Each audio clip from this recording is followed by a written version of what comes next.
When Seattle began terminating its police for refusing a vaccine, refusing to give them a religious exemption, I don't know if you read the papers, but I hired them.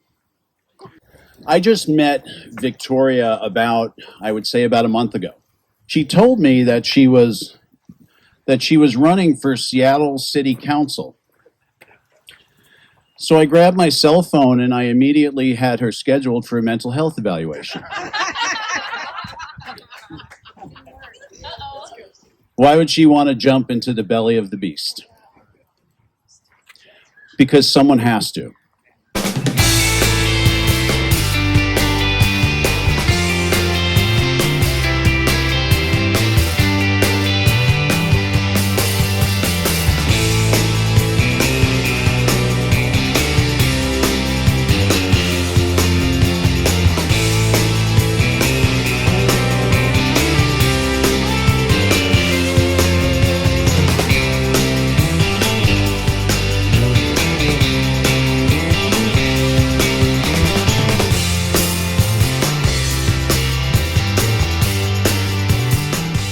Now, I wasn't born here, I wasn't raised here, but I will be damned if I'm going to be forced out of here. Yeah, that's right. I'll tell you a quick story about me, and I'll tell you in a moment why it's germane to what we're doing here. As a young man growing up on the East Coast, the city of New York, I was making all the wrong decisions that a young man could possibly make. Robbing, stealing, fighting, doing all that. And back then, everybody knew everybody. You lived in apartment tenements in long blocks in Queens, New York. So everybody knew one another. So my community knew exactly what I was doing. Embarrassing my family, embarrassing myself, and of course, committing crime. One day, one of my neighbors, one of our local New York City police officers, knocked on the door and said, "Hey, Vincent, I want to talk to you. You're just the person I want to see. One thing for certain is going to happen this coming Friday," and this was a Wednesday. "I'm either going to put handcuffs on you and take you to jail, or you're going to be at my home at 8 a.m. and we're going to take you to the Army Recruitment Center."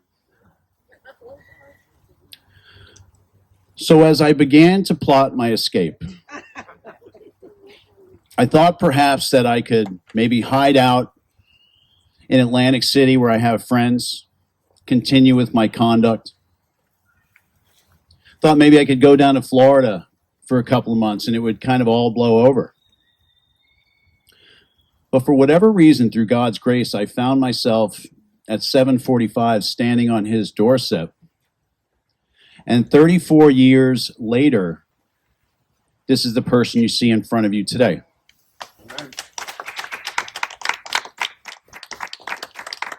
And the reason I tell that story is because you see what one man or one woman, their intervention in someone's life or a community's life, what that can do.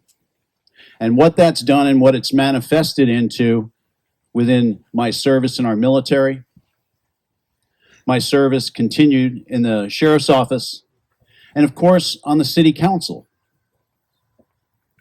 And in the city council, we've been able to do a few things that most people just talk about. When Seattle began terminating its police for refusing a vaccine, refusing to give them a religious exemption, I don't know if you read the papers, but I hired them.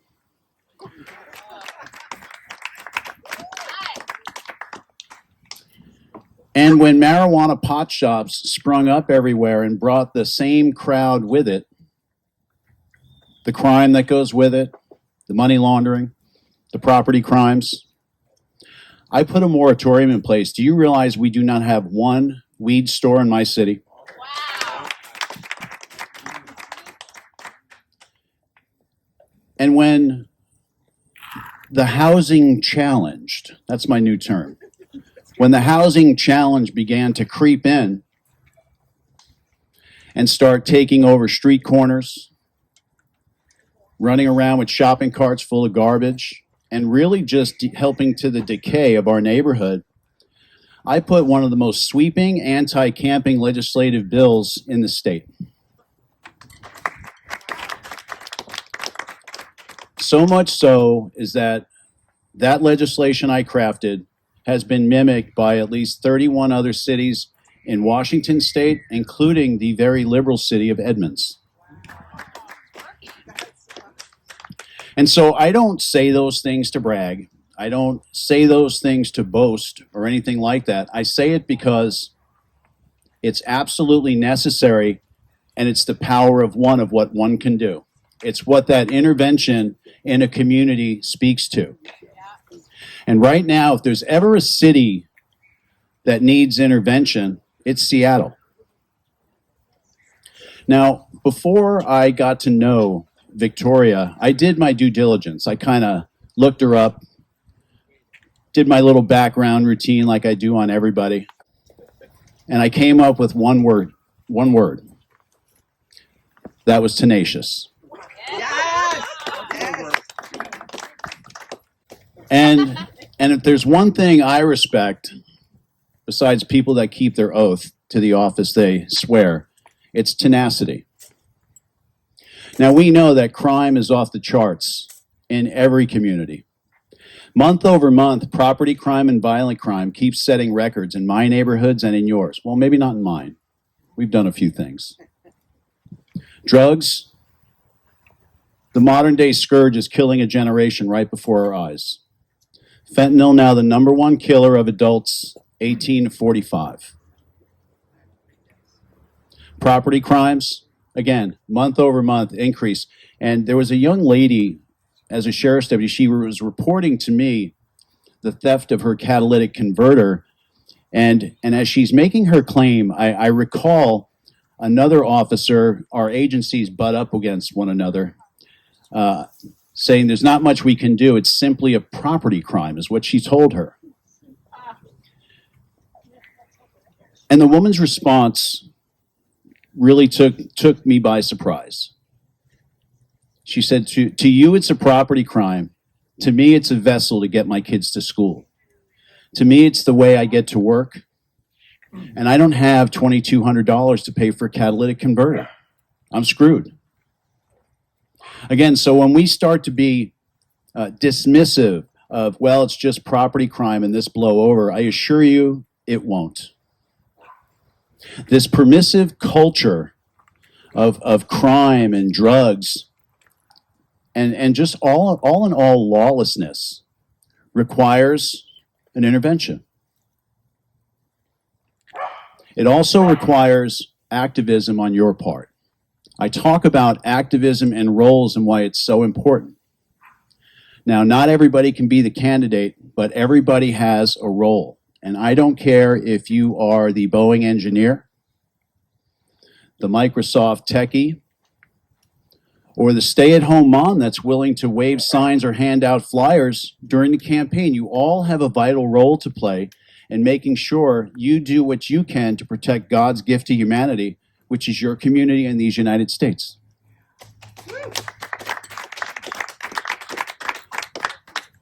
So I'm going to close here, and I'm going to quote Reagan. Ronald Reagan said that you and I have a rendezvous with destiny, that we will preserve this last best hope for man on earth, or we will sentence this generation to take the first step into 1,000 years of darkness. Reagan knew. Full-time activist, brilliant man. They didn't think he could do it. So I'm going to ask you what your role is. What can you do? Sign up to volunteer. Offer up your technical services. And of course, while we're here, write a check. Nobody wins elections without money.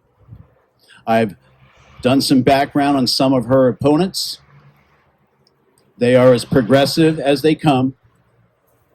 And progressivism is the modern day poison in America.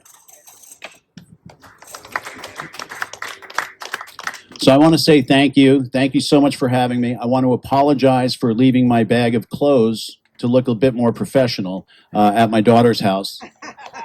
So thank you, God bless you, and God bless the United States of America.